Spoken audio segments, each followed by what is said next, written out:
Siyahlangana eNasrec eGoli namhlanje ntambama isigungu esiphezulu seANC.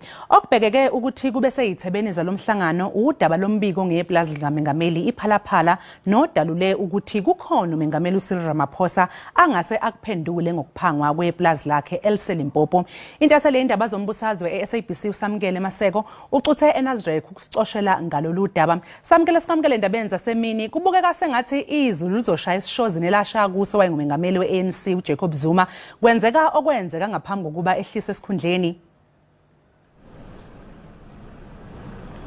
Sibingelele noxolo siphinde sibingelele nabalaleli akubonakali kanjalo njengomnomzana umongameli weANC uCyril Ramaphosa kanye nomongameli wezwe sike sakhuluma nosihlalo kazwelonke weANC uGwede Mantashe lapho asho khona ukuthi lelu daba lomqulu okhishwe ngamajaji kanye nommeli ngaleli plaza kokuphangwa eplazini likamongameli lapho kantshotshwa khona igidigidi zamadola efika ku10 million wamarandi akusho ukuthi umongameli weANC kanye nomongameli wezwe usezohlusula esikhundleni sakhe njengomongameli wezwe uphinde ukhumbule izolo bekunamahlebezi amakhulu ukuthi umongameli uCyril Ramaphosa uyasula njengomongameli wezwe. Asike sizwe unomzane uMantashe uhlalo kazwelonke weANC echaza akabanzi lento akade sikhuluma nayo kwinxoxo ekhethelekile akade sinayo naye.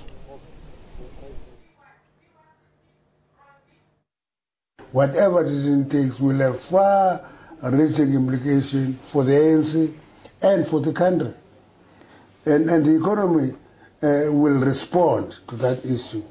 You get my point? You know, one time there was an appointment of a minister of finance and the rand collapsed in 4 days to a point that we said, no, let's reverse this decision. It happens because it's not about the individuals, it's about society. And then the ANC.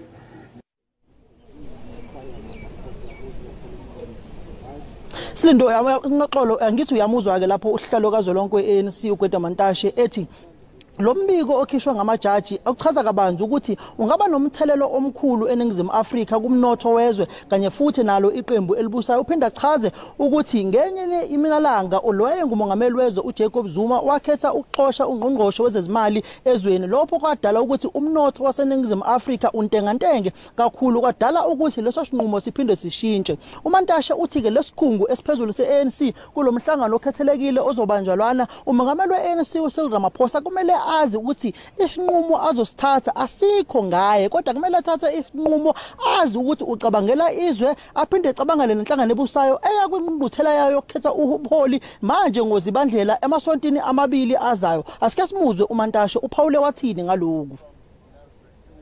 I don't think he's resigning. He has not announced that. If he was, he would have announced that.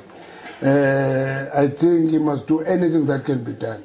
Take the report on review, get results, or go to the process, allow on the 6th of Parliament to meet and take it whether they must go through the impeachment process or not.